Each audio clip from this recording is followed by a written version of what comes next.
So my name's Candida Darling. I'm the director of the Disability Resource Center. It's exciting to see so many people here for our keynote presentation for Disability Awareness Week. Just to give you guys a little bit of framework for why do we have Disability Awareness Week? It's really our hope that we're going to engage the college in meaningful conversations about disability and just understanding that disability is part of the human experience. That it's not necessarily a personal tragedy. It's not that we want to pity people or feel that they're very inspirational. It's just part of the human experience. And so that's really our main goal here with Disability Awareness Week. I'm thrilled to have Anna Beninati here, and just want to give you a little bit of an understanding of her background. So at age 17, Anna lost both legs above the knee to a train accident. She began a career as an athlete on the U.S. Paralympic development team as a seated alpine skier. Having medaled 10 times this season alone, including earning her first national title, Anna is training for the 2018 Paralympic World Games in South Korea. And Anna works as a public speaker to spread her message of redemption, acceptance, and change, and the healing power of sport. Please help me welcome Anna. Awesome. Thank you so much, Candida. Thank you guys for having me here today. I'm honored to be here. I'm honored to be speaking with you. As was said, my name is Anna Beninati, and my name is Anna Beninati. I'm a bilateral above knee amputee and an athlete on the U.S. Paralympic development team for alpine skiing. And when I started thinking about this talk, when I started thinking about normalizing the human experience of disability, see, that's me, that's thinking. I'm thinking. What first came to mind was, and honestly this sounds a little bit dumb, but this strange and rather profound fact that I, Anna Beninati, have a permanent disability. At times it still seems so new to me. And then from there I was thinking, about my own identity. And I realized that if you were to ask me who I am, say, Anna, who are you? The first word out of my mouth would be disabled. I'd say, I'm a disabled woman. I'm a disabled athlete. Even if I were to say, I'm a Paralympic athlete, that's still me defining myself first and foremost by my disability. And I don't mean person first language and all that, but just, I always say I'm disabled. I'm a disabled woman. And it's strange to me. I began to wonder why that was, why I'm defined and classified and categorized first and foremost by my physical body and how it functions, or in this case, how it malfunctions. Because I'm a lot more than my legs, and there was a time not that long ago when no one really cared about my legs or my body or anything like that. And it wasn't that long ago. And that's really where the interesting part of my story begins. In these photographs, I was 17 years old, just graduated Alta High School in Sandy. I'd been accepted, I had my AP diploma, been accepted to my first choice college. I was gonna go to Colorado State University and major in neurological music therapy with a focus on autism spectrum disorders. My principal instrument being the bassoon. I'm cool like that. But oh, how our plans get derailed, pun very much intended. When my parents were dropping me off in the dorm, they took particular note of the freight train that goes right through the town of Fort Collins, Colorado. My mom went to our rival school, CU Boulder, and she was aware of this subculture in Fort Collins of college students who liked to jump the trains. And for those of you who don't know, I applaud you. But train hopping is the very dangerous and very illegal practice of running up alongside a moving freight train, jumping onto it, and riding it down the street to the next town, to the next state, wherever. And so when they were dropping me off, my parents warned me very, very specifically. They said, we know you're a thrill seeker, just like your dad. We know you're looking at that train. Don't go play with it. Do not go play with that train. Don't do it. And it was, so of course I listened to my parents, and I never ever went near the freight train, ever. The end.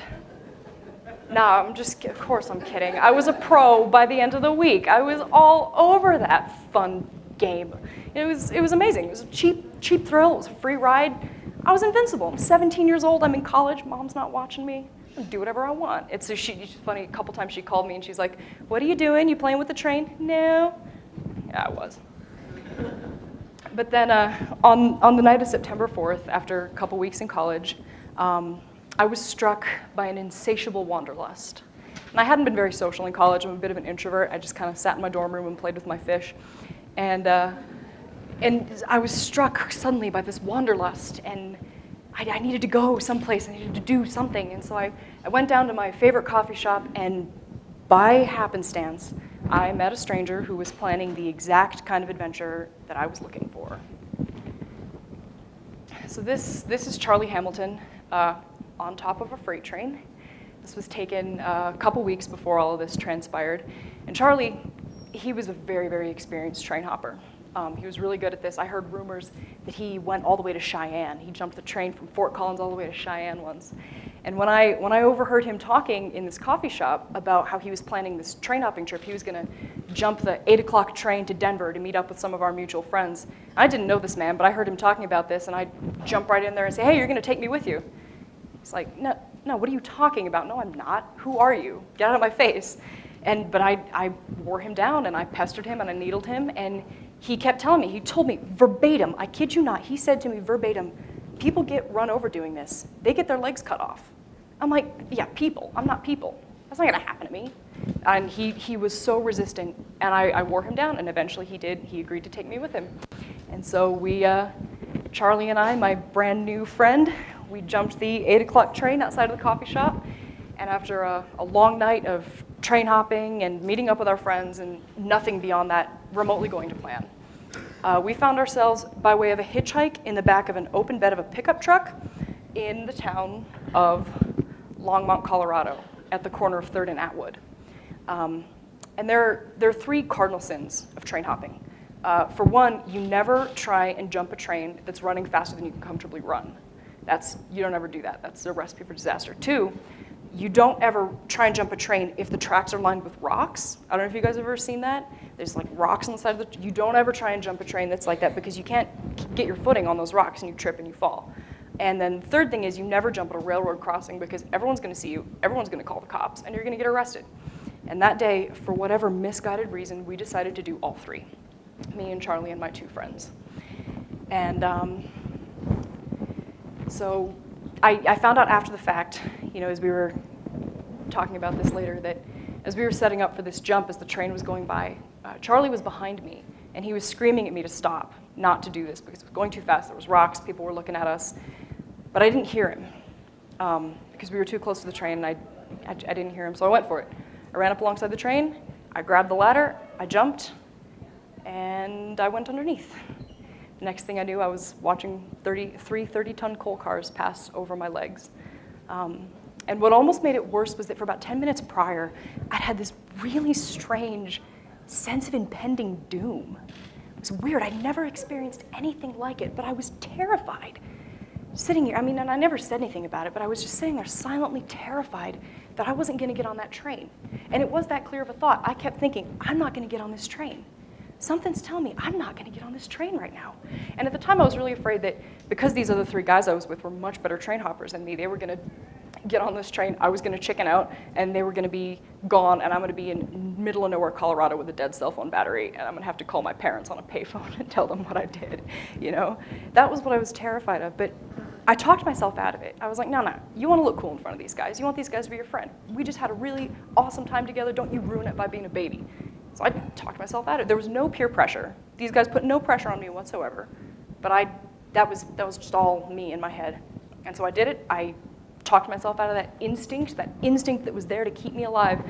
And I went for it anyway. And the next thing I know, I'm laying under a freight train, and I'm asking myself for the first of many, many times since then, what have I done? And there's no words that I can say. Nothing I can describe to you that will convey the horror and the fear and the pain of that day. But this photograph comes pretty close. Don't worry, it's not. This comes pretty close. This is it's Charlie again, and my other friend Macaulay Dougherty-Aero, ages 25 and 17 respectively, moments after I'd been taken away from by the ambulance. And the reason that Charlie's covered in my blood right here is because he saved my life. I learned that day that this man I'd known less than 12 hours, this stranger from the coffee shop, was an Army medic. And he had 2 sterile tourniquets and the training to use them. And he saw me get run over. He ran over and pulled me out from under the train with no hesitation, applied the 2 sterile tourniquets, stopped the bleeding, and he, without a doubt, kept me alive. His tourniquets were so fast and they were so effective, I never even lost consciousness, which is a double-edged sword because that means no deoxygenation to my brain, so no brain damage. Obviously, I didn't die. But on the other hand, I have a very clear, very vivid and persistent memory of that day. And that's going to be with me for the rest of my life. I remember every single moment like it was a decade. But thanks to Charlie, from that moment on, I was suddenly Anna Beninati survivor. I am a survivor. And we're all survivors of things, I think. Everyone has something they can point to and say, I'm a survivor. And everyone has scars. And everyone has made mistakes. At some point in your life, whether it's happened already or it will, there is going to be one thing that you say, that was the worst mistake I ever made in my life. For me, I guess I'm a little bit lucky that it happened early on, but for me, those 3 things are tied together. I am a survivor of my worst mistake. And my scars are pretty obvious. I wear them on my sleeve, or my pant leg, if you will. But that's kind of difficult to have to explain. Every time a stranger asks me, how'd you lose your legs? It's like, well, let's rehash the dumbest thing I ever did in my entire life again. I always have to preface it where it's like, yes, I know it was dumb, but I jumped this train. And still, I have strangers tell me, like, you're not going to do that again.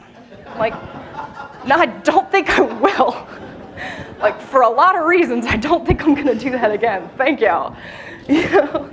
That was one of the questions my grandma had for my mom after this happened. She's like, well, did she learn her lesson? And my mom's like, yeah, I think she learned her lesson. Come on. But the media, I don't want to be that person, but I think the media almost exacerbated this for me because my story was breaking news before I'd even been extubated out of my initial surgery.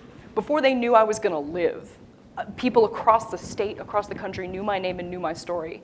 And that was before anybody who was actually there had the chance to tell the story. And you know, the initial headlines were pretty damning. It was like tales of teens under the influence and peer pressure, and none of that could have been further from the truth. We were clean and sober, and I was just being dumb, and no one told me to be dumb. In fact, everyone told me not to be dumb. I mean, that was 100% me. So my parents released this photograph, which I stand by as the worst photograph ever taken of me, and it's the one that everyone in America's seen. They released this photograph along with a statement to a local news outlet while I was still in Denver Health, and then after 5 days, they flew me back to Primary Children's Hospital here in Salt Lake City because I was 17 years old. And the first thing they did when I got there to the hospital is they did preliminary x-rays, and then 5 days after the loss of my legs, the PTs came in and they sat me up for the first time. And I've talked to a lot of other double above knee amputees. I sat up the fastest out of all of them. I'm the one who sat up the fastest. I win. And these first few days were extremely hazy for me. I don't really know what was dream, what conversations I had. I don't remember a doctor ever coming in and saying, I'm sorry, Anna, we can't save your legs. Like, I don't remember that cliche moment ever happening to me, you know? But this stands out to me. I remember this with complete clarity. I remember the PTs coming and getting me up and making me sit up, and I remember looking around and thinking, oh my God, I'm upright, I'm doing this. And that was strange. And then after that, I was out again for another few days. But that I remember, and I will remember that forever. And you know, an accident like this, really, it resets your whole entire life in more than one way, I've learned. I now have a whole new set of baby pictures. So you saw, you know, that was me sitting up for the first time. Oh, she did it. She sat up for the first time. And then now we have here, oh, she's eating her first solid food. Oh, look at her. She's growing up. And you can see in my nose, I still have my feeding tube in, but they took that out after that because look, now I can feed myself. Oh, Anna's growing up. And then, oh my goodness, I rolled over. I rolled over for the first time by myself. Look what I did. And that was exhausting. That rolling over for the first time, oh man, that absolutely put me out. There was so much thought that had to go into that. And now it's not a problem for me to roll over when I'm laying down, but the first time, oh my God, that was so hard. It's like, how do I even use this? What can I even do? How does it work? I don't know. It's very strange. I felt like a stranger in my own body, you know? And then this always cracks me up to watch. This is the first time I ever got into a wheelchair as a disabled person. This is the first time I ever transferred into a chair. And it's funny because I remember, once again, this was such a challenge. I had to think so hard. Every little motion had to be planned. And where are my hands? What am I doing? Where am I bearing weight? And at that point, my legs were still so swollen and gross. I was having to pick them up one at a time and move them. I couldn't lift them myself. I was having to pick up leg, move. Look how skinny my arms are, too. That's just ridiculous. I would not be able to survive with arms like that anymore. Let me tell you. And I gotta fix my hair too, because now I realize I'm on camera.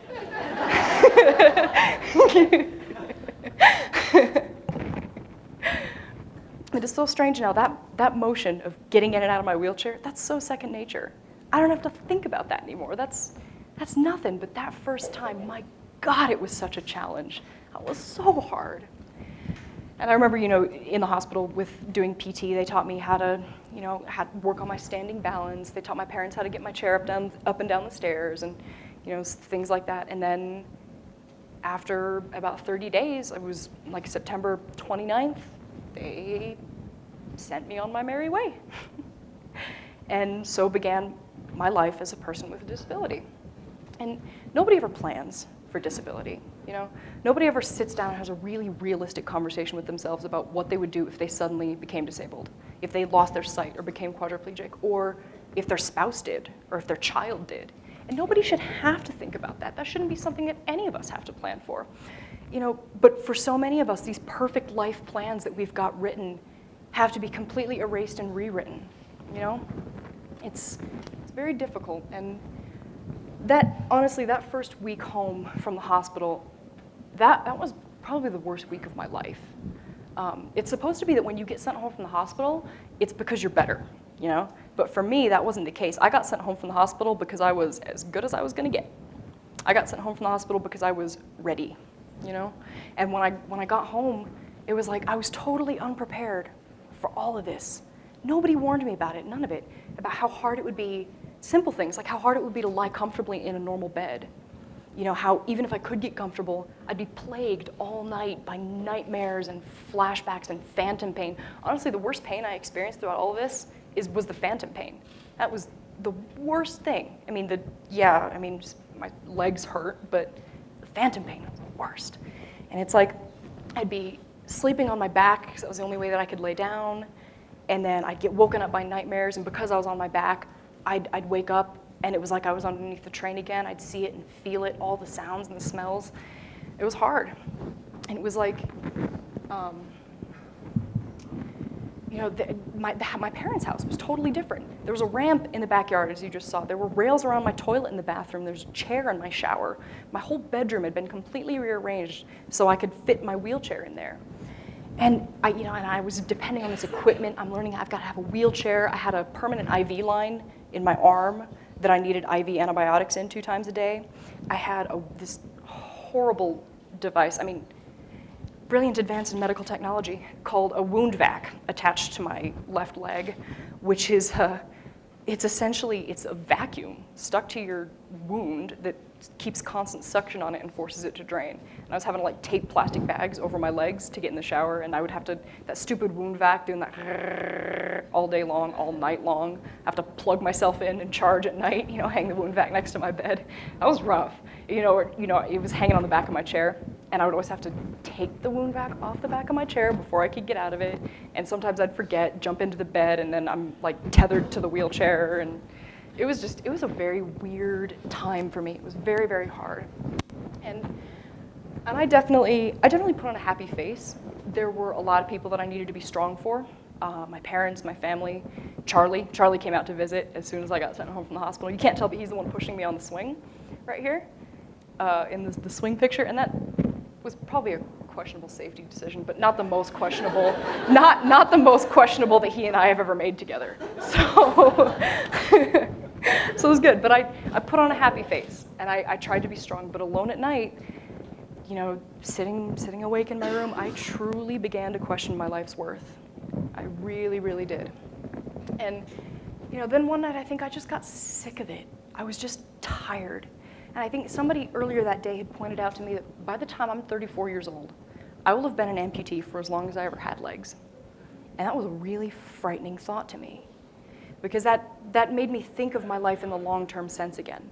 Because up in the recent weeks, it had been day-to-day, hour-to-hour survival tactics for me, and it had to be. But now I'm thinking, God, what's gonna happen to me in a few years? What's gonna happen to me in a few decades? What's it gonna be like when I get old? Oh my God, I'm gonna get old. My life's not over yet. I still have a future. And it occurred to me that my choices really boiled down to two options. I could either sit here and let myself get more and more embittered and watch life go by and just let this anger and the regret rule my every emotion, my every decision, or I could see this for what it is, which is a big second chance. And I do not know why I got this second chance of all people. I don't think I ever did a karmic thing in my life that made me deserve to live through that accident. Who knows why it was me? But it was. I lived. And yeah, I'm paying for it, but I'm alive. And so I really ought to do something with that, I think.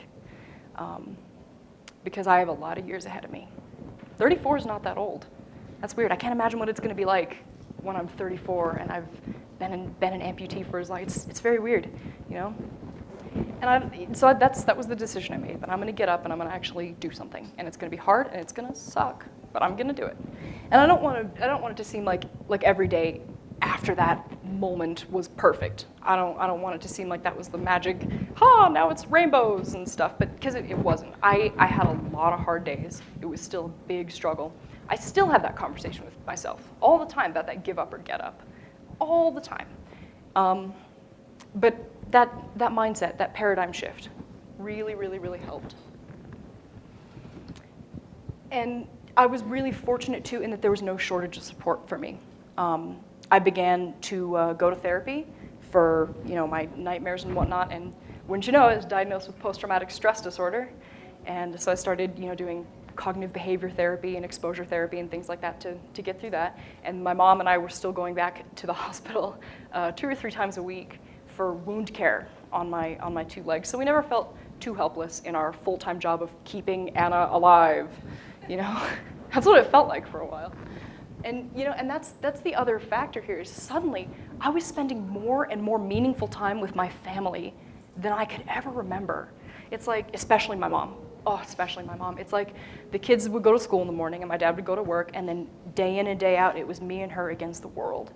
And what we did is we made it our full-time job to take all these things, these normal things that were such massive, insurmountable challenges for me, and we figured out how to make them normal again. We figured out how to get me in and out of the car. We figured out how to go grocery shopping, We figured out how to do all these things, and it was great. It was amazing. I truly do not think I would be here in this place where I am today if it weren't for the undying support of my family. I think I learned really early on that lesson that all teenagers really need to learn, that your friends are going to come and go, because mine did. They all went.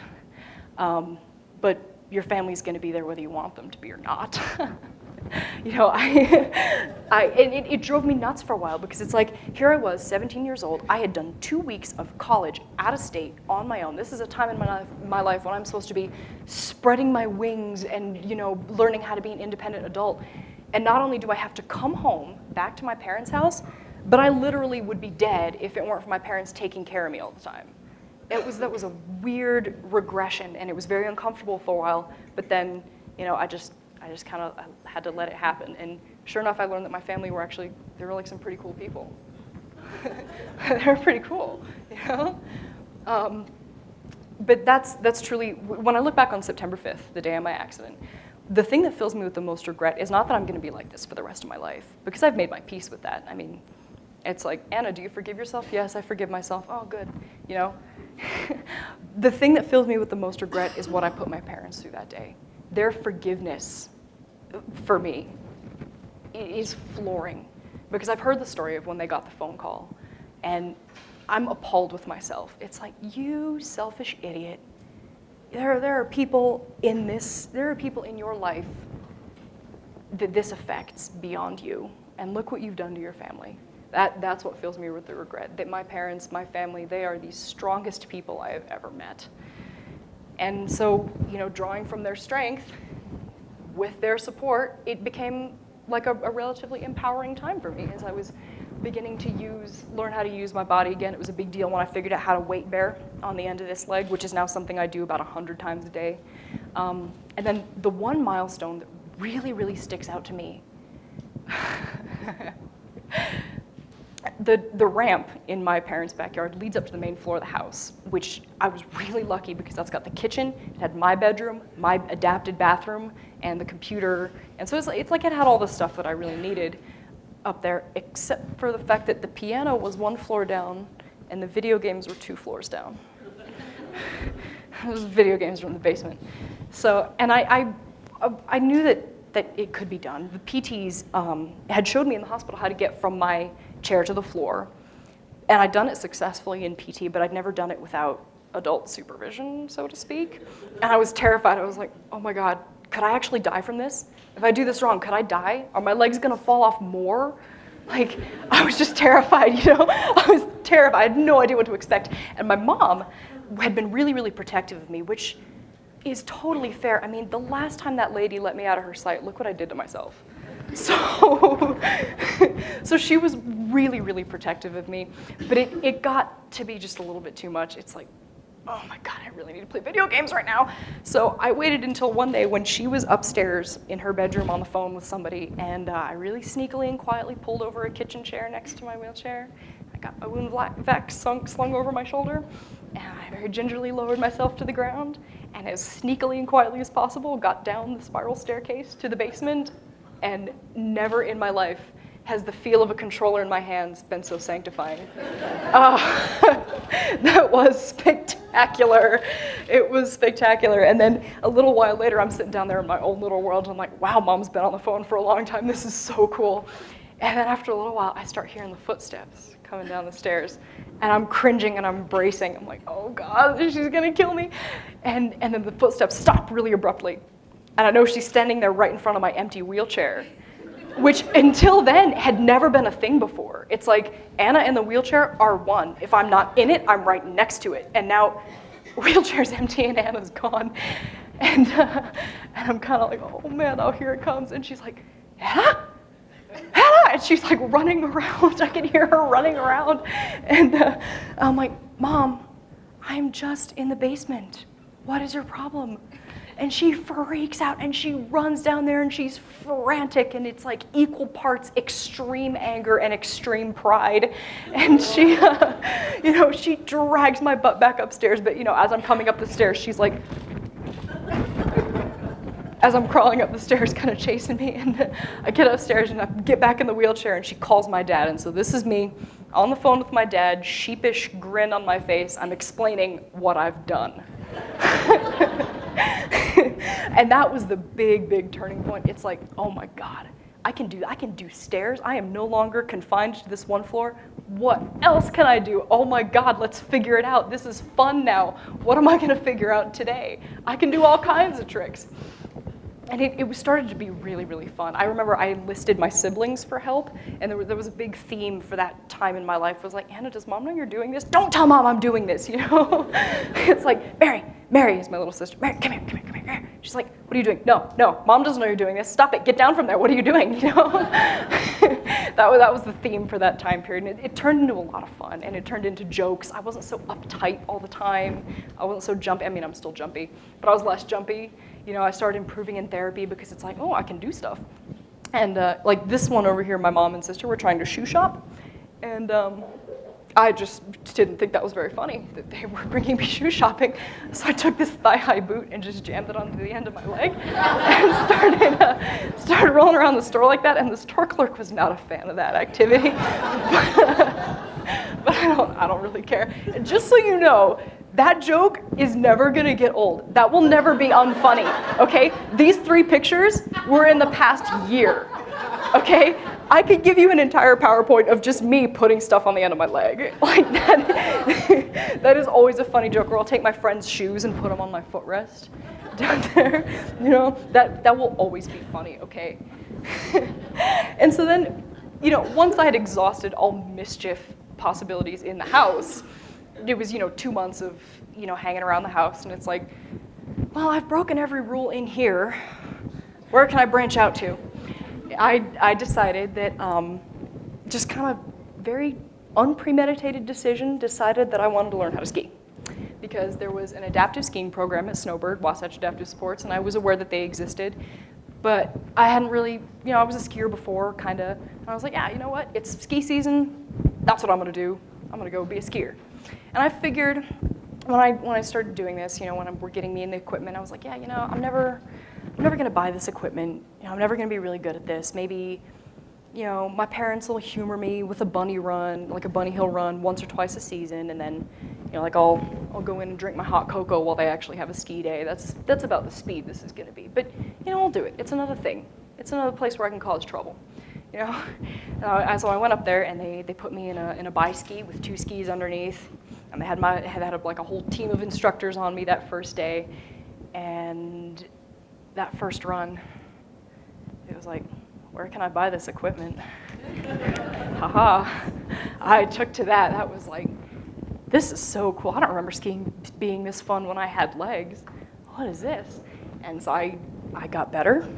And my mom and I worked it into our weekly schedule. It was like wound care, skiing, wound care, skiing, wound care. And that was our week. And we'd go up, and I had my same instructor every time, and I got better and better. And they moved me into a monoski with just 1 ski underneath, and I'm making sharper turns. I'm going faster. I'm scaring my instructors even more. And I still had my wound vac on for a lot of this. It was really funny. I went into the hospital. I'm like. So I went to my surgeon. It's like, so can I go skiing? He's like, I don't know. I'm like, well, with the wound vac, can I go skiing? He's like, I don't know. So we looked in the instruction manual. He's like, it doesn't say anything about skiing. Go right ahead. So I did. And I truly, I really began to love this. And it was really cool because at the same time as I started skiing, it was like my physical recovery and my emotional recovery just clasped hands and skyrocketed. Suddenly I was a rock star in therapy. It was great. It was like suddenly I had a purpose again. My body was worth something again. And I never thought my body was going to be worth anything ever again. But now it's like I can do this thing that not a lot of people can do. This is really, really cool. And eventually it did get to the point where my mom and my therapist and family and everything, they're like, Anna, you can go back to college now, right? Like, you're well enough. You can go back to college now. At the same time as my ski instructors started saying to me, Anna, you're good enough. You can go to the Paralympics. Go to the Paralympics, Anna. Go to the Paralympics. And so I was torn for a long time where it's like, what am I going to do? Am I going to get serious about ski racing, or am I going to go to school? Nah, ski racing. And I'm continuing my schooling online. I'm a few credits away from my undergraduate degree, which has been a long time coming. But I'm still doing school. But I decided I was going to be a ski racer. It was a strange and empowering new thing to think that there were people in my life that thought that one day I could be the best female sit skier in the world. And so I went for it. That thought was too enticing, and suddenly I'm Anna Beninati, athlete. I'm an athlete. And that was something I never thought that I was going to be in my entire life. I was a bassoon nerd, and now I'm an athlete. And so the first thing I did is I went to Mount Hood, and I did a ski camp with an able-bodied ski team because they were the only ones that would take me. And while I was there at Mount Hood, I had no idea what I was doing at all. That was like, oh God, it's cringeworthy. Just how that whole first Mount Hood trip went, and I'm missing gates, I'm taking out other people's courses, and I'm the only disabled person on this team. Everyone else is able-bodied, and I'm like, yeah, I'm a ski racer, woohoo! Look at me, yeah, I'm a ski racer. I got a speed suit, woohoo! And then as I'm kind of doing this, like rolling down the hill, yay! This woman comes up to me, this other coach from a different team approaches me, and she's like, do you have an adaptive ski team? What are you doing? I'm like, oh, no, I'm here with Snowbird. I'm a ski racer. She's like, you need to meet my husband. Let me take your number, and I'll have my husband call you. I'm like, sure, strange lady. I'd love to meet your husband. Awesome. And so I get back from Mount Hood, and a few days later, I get this phone call. It's like, is this Anna Beninati? Yeah, I'm a ski racer. And and he's like, is this Anna Beninati? My name is Ray Watkins. I'm the head coach for the U.S. Paralympic Alpine Ski Team. You met my wife in Mount Hood. And that was it. We went and met in person, and he threw my butt in the gym, and he gave me all the resources and the connections I needed to get into ski racing, hooked me up with the National Ability Center, and suddenly it got very, very real.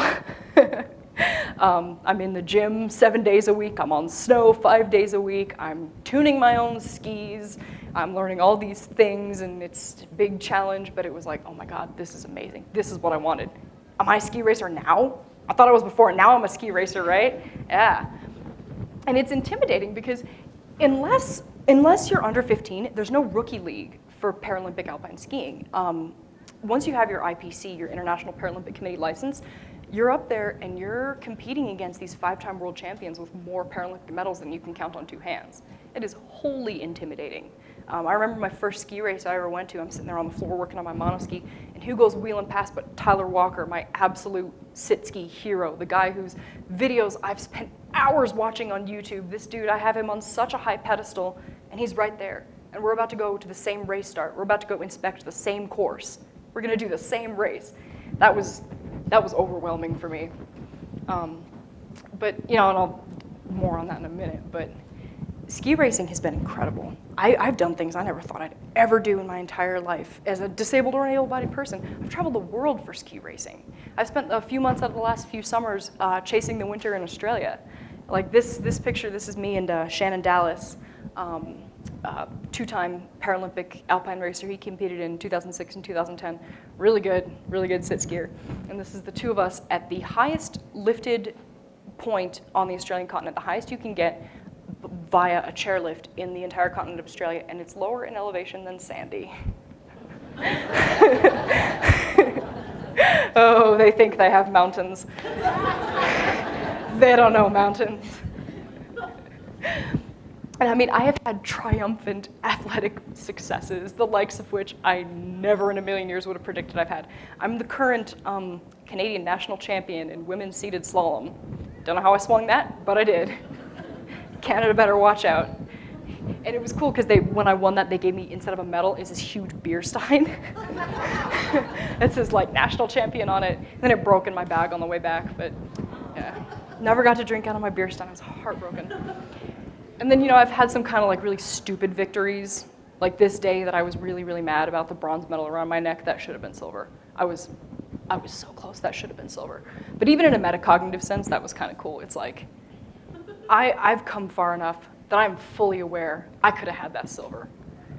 Come on. So that was cool. That was like, hey, look, I'm a ski racer. And then I've had some real serious crash and burn failures. I've been concussed, and I've broken ribs and more equipment than I would care to admit. Yeah, ski racing's dangerous. Thank God I'm already disabled, or those injuries would probably be way worse. And I've made truly the greatest and most meaningful friendships in ski racing, the likes of which I never had before. I have the greatest team I could ever wish for, and it's amazing. I can't brag on those guys enough. I love my ski team. They're amazing, but they can badger me all they want. I still hate powder skiing to death. I have no problem. I don't know if that's Utah blasphemy to say I hate powder skiing, but I have no problem skiing as fast as I drive on the freeway, but you try and make me ski powder, there's like a 98% chance I'm gonna cry. And there's a lot of people that can vouch for that. But it has become a family joke now that I was at one point so certain I'd never be able to keep up with them on skis. Now, I humor them with a few Bunny Hill runs a season. And then they sit inside and drink hot chocolate while I finish the rest of the ski day. But it's funny because every once in a while, as I'm, look around at my life, it occurs to me that all of this joy, all of this happiness and amazing, amazing things that have happened to me, these wonderful experiences, that's all because I did a really dumb thing when I was 17. At all, this timeline for me starts when I made the decision not to walk away from the train that day. It all starts with that. I wouldn't have met any of these friends. I wouldn't be a ski racer. I wouldn't have ever gone to Japan or Australia. I never would have met the man I've fallen in love with. None of that would have happened if I hadn't made that really dumb decision that day. So I've come to think of that as kind of the best mistake I've ever made. And you might say that I'm, like drawing the silver lining on a little bit thick, but I'm not. It's pretty cool. It's a pretty cool life. I'm happy with it. But now, people often ask me what the hardest part of getting into ski racing was. And you're gonna not believe me, but bear with me for a minute here. There's a point to this. The most difficult thing for me was finding my place within the adaptive community. Paralympic ski racing, I think this is probably the case with every Paralympic sport, it's a really, really small community. These guys have known each other for decades. They're not new to the sport. They're certainly not new to their own disabilities. And then here I come, 18 years old, like a year after my accident. I've got no clue how to be disabled. And suddenly I'm surrounded with all these other people with disabilities, and they're better at being disabled than I am. And it was like holding up a mirror. It's like, this is your tribe now, dude. Like, you're one of them now. Ugh. It freaked me out a little bit, and I was very, I had this insatiable thirst to prove myself, but at the same time, I had no idea how to be a ski racer. And I had no idea how to behave when it came to ski racing. And I didn't know how to be a disabled person. And so you put all that together, and you've got a very marginalized, very embittered, and lonely young woman that nobody wants to hang out with. And nobody did want to hang out with me for a very long time. I cringe thinking about that whole beginning time period. Some of the people who are my closest friends now really did not like me back then. I did not make a good reputation for myself at all. And don't be fooled. We as people with disabilities can be just as catty and mean and socially cruel and manipulative to one another as able-bodied people. There is no difference there. I'm guilty of it myself. I catch myself periodically. It's like, dude, you wouldn't be talking to her that way if you were able-bodied and she were disabled. That's a little bit messed up. But definitely, I catch myself doing that. And so before I go on, I'd like to introduce a term into the discussion. Oh God, I gotta watch my time. I want to introduce this term into the conversation. Some of you are probably cringing right now, or a few of you have probably completely written me off. This word ableism was coined in the early 1980s, following the first big push to normalize disability as a human experience, and it's in vogue again. The internet has kind of commandeered this term, and it's got a really uncomfortable connotation with it these days, but it's not a new term, and I think that its colloquial usage is a bit of a misappropriation. Ableism is defined, it's a set of prejudices and discriminatory behaviors against people with disabilities, and that can be either malicious or simply a product of benign ignorance, and most of the things that I've encountered are just a product of lack of education or benign ignorance. And perhaps a better way to think about it is that an ableist society is one that operates under the blanket assumption that all members of that society are able-bodied. And so people who do not fit that norm, people with disabilities, have to either strive to be as close to that norm as possible or keep their distance from mainstream society. You might be surprised to find out that a lot of ableist attitudes are actually perpetuated by disabled people to disabled people. We do it to each other like crazy. For example, when I first started learning how to walk, I learned that there's a massive dichotomy within the leg amputee community about whether or not it's okay to use a wheelchair. There are a lot of leg amputees that feel very, very strongly you are only complete as a human being if you can walk full-time on 2 prosthetics with no crutches and no wheelchair ever. And that was a big wake-up call for me. That was very strange. And so when I started to learn how to walk, I was hanging out with other double above knee, or double AK is my shorthand, above knee amputees. I was ostracized for a while and excluded and ignored because I still wanted to ride around in my wheelchair, and it's like, oh, you can't sit with us. Just stupid catty nonsense. And I remember very clearly, I went to a workshop, a prosthetic workshop one time, and in the beginning of this workshop, they put this slideshow up, and they were talking to us about the things you're gonna learn at this workshop. And everyone was all hyped up in the lights, and oh man, we're all stoked. And then one of the slides in this PowerPoint, it was like unnecessary items, and it had a list of unnecessary items. It's like wheelchair, crutches, stuff you don't need, service animals was on there. And it was, the two that stood out to me were shower chair and hand controls in your car. Because I don't care how good I am on prosthetics, it's like, wait, you're telling me I don't need hand controls in my car and I don't need a shower chair. Well, first of all, that's gross. I'd very much like a shower chair. Second of all, why? Like, yeah, there are people that drive with their prosthetics, but why? I mean, personally, I'd much rather trust the simple machine of my hand controls than the complex computerized programming of my knee, It was like, but yeah, that's unnecessary, why, So, where am I going with this? Yeah, it's like, hanging out with these people, they told me, and I was asking, like, really? I'm not allowed to use that stuff anymore? And like, hey, they told me very, very plainly, the idea is to be as able-bodied as possible. It's like verbatim, you want to be as able-bodied as possible. And they were telling me, you don't need that wheelchair, you are not paralyzed, you have 2 good working legs, you better get up and you better use them. So I did. I definitely did. For 8 months, I lived on only prosthetics with no crutches, no wheelchair, nothing. None of that. And honestly, that was like the worst, stupidest, slowest moving 8 months of my life. Honestly, I'm not able-bodied on prosthetics. I can't walk fast, I can't walk far, I can't stand for very long. They hurt. I can't bend over and pick things up. I can't do stairs without handrails. I can't do snow and ice. It's like, I couldn't get into it. And some people think it's a dignity thing. That's another argument I've heard, is that it's an issue of dignity. It's undignified to be in a wheelchair. But to me, dignity's not about how I look. To me, dignity is more about having smooth, effortless, graceful mobility. To me, dignity is, there's more dignity in my independence and my self-reliance than there is on me lumbering around slowly and gracelessly and needing help for every single thing. I think my ski team gets annoyed with me sometimes when they're having to put my wheelchair in the back of the car and they say, you need to use your prosthetics. Why aren't you ever on your prosthetics? It's like, guys, I don't know if you realize, if I were on my prosthetics, you'd be literally carrying me. This wheelchair, I think I'm happy in my wheelchair. I can do everything I need to, I'm independent. And I mean, look at this awesome wheelchair. If anyone is familiar with wheelchairs, you're probably looking up here and thinking like, what is that? Because this is not something you can get on the market. This thing was custom built from scratch by a friend of mine. He built this, there was nothing, he couldn't find any wheelchair that fit all of his specific requests, and so he built one. He has a machine shop in his house, and he welded this thing together, and it's incredible. This is like the coolest chair I've ever been in. And the problem is it's got a balance point for a spinal cord injury, and it's a fixed balance point, and I need my balances farther back because I don't have the legs, so this thing, don't touch the back of my chair, I will be over.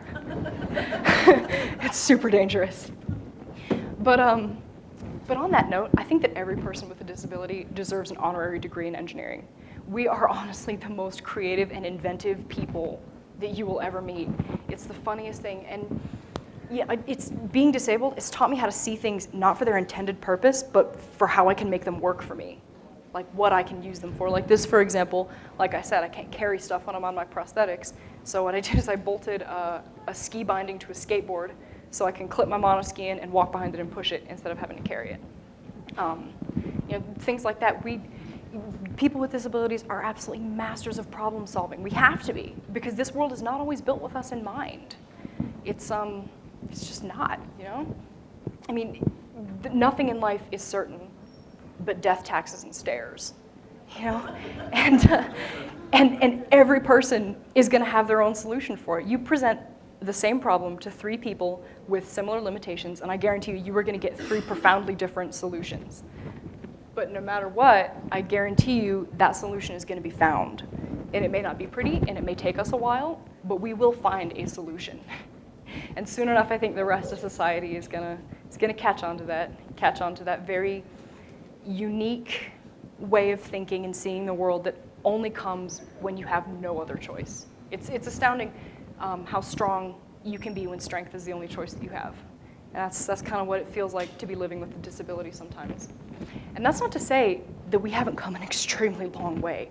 Like the US Access Board, who I'd like to brag, I recently had the honor of addressing, they have done so much to normalize the human experience of disability. It's amazing. We have ADA, which I totally took for granted until I went to Australia and Japan and places like that, and it's like, how do people live here? Oh my God, how do they do this? I mean, we have, here in the States, we have laws that ensure that we have ramps and braille options and descriptive audio guides and things like that, and that doesn't exist everywhere else, I learned. We're quite spoiled. Even Canada. Canada sucks compared to the United States as far as access. I mean, just Canada sucks compared to the United States, but but we definitely have come a long way. And I think this last push that we need, the biggest obstacle, the one that's left, is up here in our heads. We as human beings have this innate need to like classify all living things, including each other. I think that's a part of it's a building block to that social structure that we so desperately crave. And going back to the beginning, in that sense, it does make sense that I'm classified and defined and categorized first and foremost by my disability. I deviate from the norm in a really big, really obvious way. It's kind of shocking sometimes. And so that does make sense, but I think, well, I hope I've showed you that I'm more than face value. Aren't we all more than face value? I'm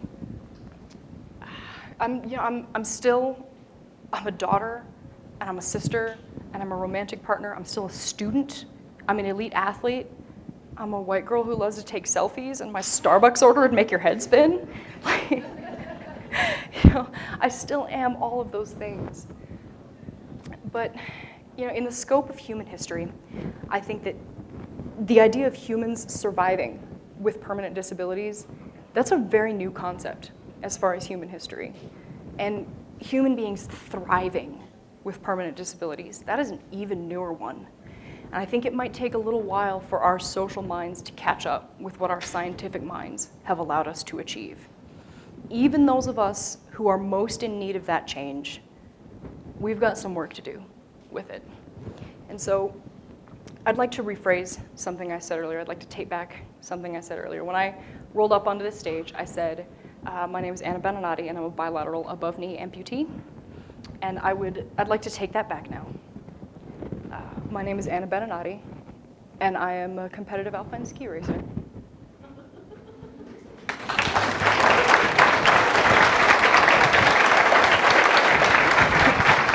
Thank you, guys.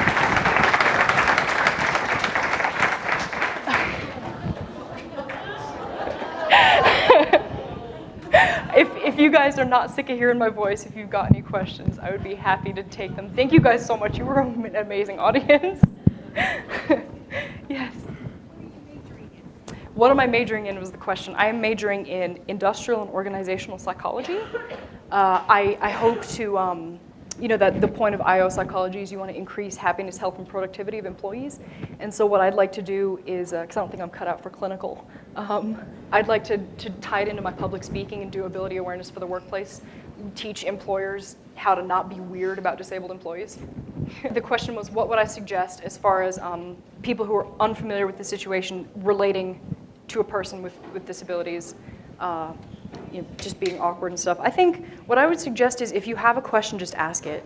From my perspective, it's always much better when somebody starts a conversation than if they're just sitting there gawking at you.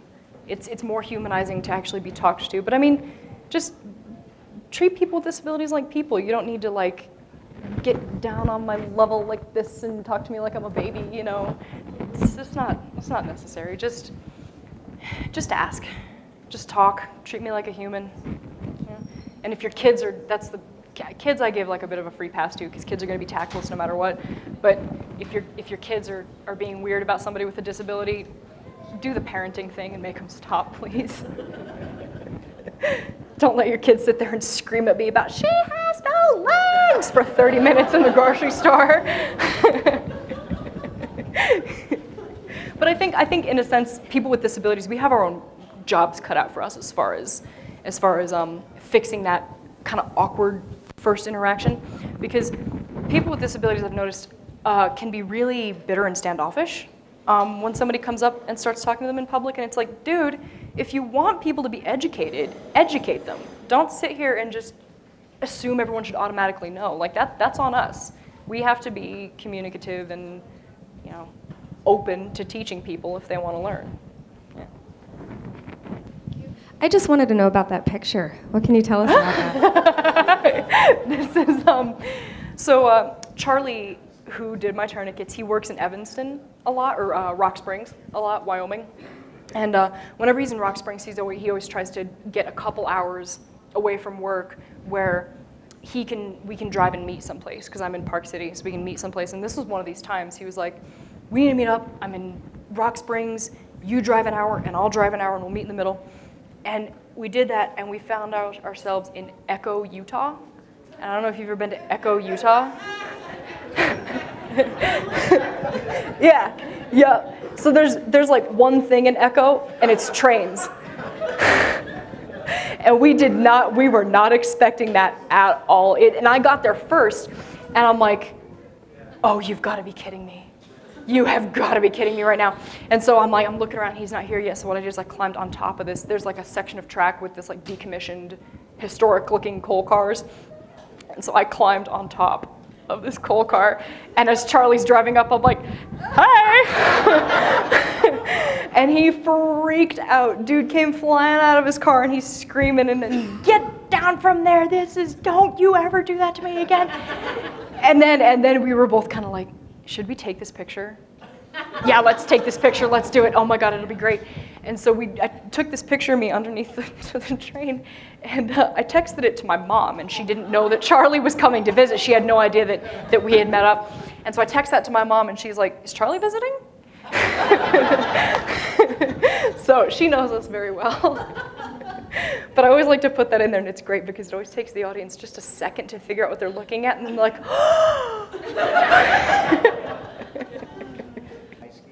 Okay, so right here in the front row, we have Dave Shenik, who was my ski instructor in all those pictures. Now my coworker, he's technically my supervisor, because now I work for that program that taught me to ski. And the first time, so there's a big milestone in when you're learning how to ski in the progression, where at first they have you on tethers, like leashes behind your sit ski so that they can steer you in case of emergency, but they're still far enough away that they're not doing it all for you. And there was a big milestone where they were going to take me off tether. No more leashes for Anna, set me free. And so we're at the top of this run, they unhook my tethers, and I start to make my first few unassisted turns down this hill, and I'm like, wait a minute, I'm free. And I just take off. I'm like, he can catch me, haha. I take off, and the run flattens out, and I'm on this cat track, and I realize I can't stop. I'm like, oh man, oh my God, I don't want a hockey stop, and I'm trying to dig my outriggers in, and it's not doing much. And so Dave comes flying up behind me. He's like, it's okay, I've got you. And he grabs onto the back of my sit ski, and that did something. And I flip sideways, and I'm rolling, and Dave's rolling over me. And it's like this giant snowball, like Looney Tunes snowball, like we're going down the hill. Oh my God. And we stop, and the dust settles, and Dave's extricating himself from my equipment, and my mom skis up because she was there, and she's like, oh my God, are you okay? And they're genuinely concerned. They're like, that was a big fall, are you okay? I'm like, Dave, Mom, I can't feel my legs.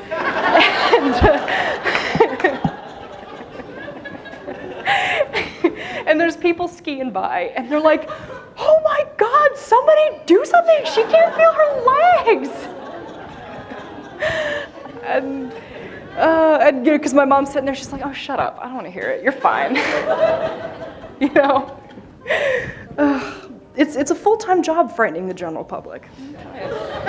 On our Disability Awareness Week posters, we have a quote, and it's kind of been our theme for Disability Awareness Week.